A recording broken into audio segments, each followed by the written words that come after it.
Para patatagin pa ang ekonomiya ng bansa, ibinaba na ng Bangko Sentral ang policy rate sa 5% mula sa 5.25%.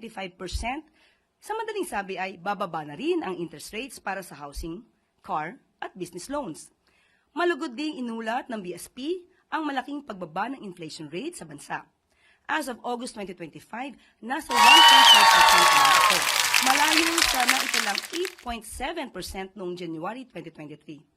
Bukod dito, ipinaliwanag ng BSP na ang kasalukuyang antas ng interest rate ay nasa tinatawag nilang Goldilocks zone o antas na sapat para suportahan ang paglago ng ekonomiya habang nananatiling mababa at kontrolado ang inflation.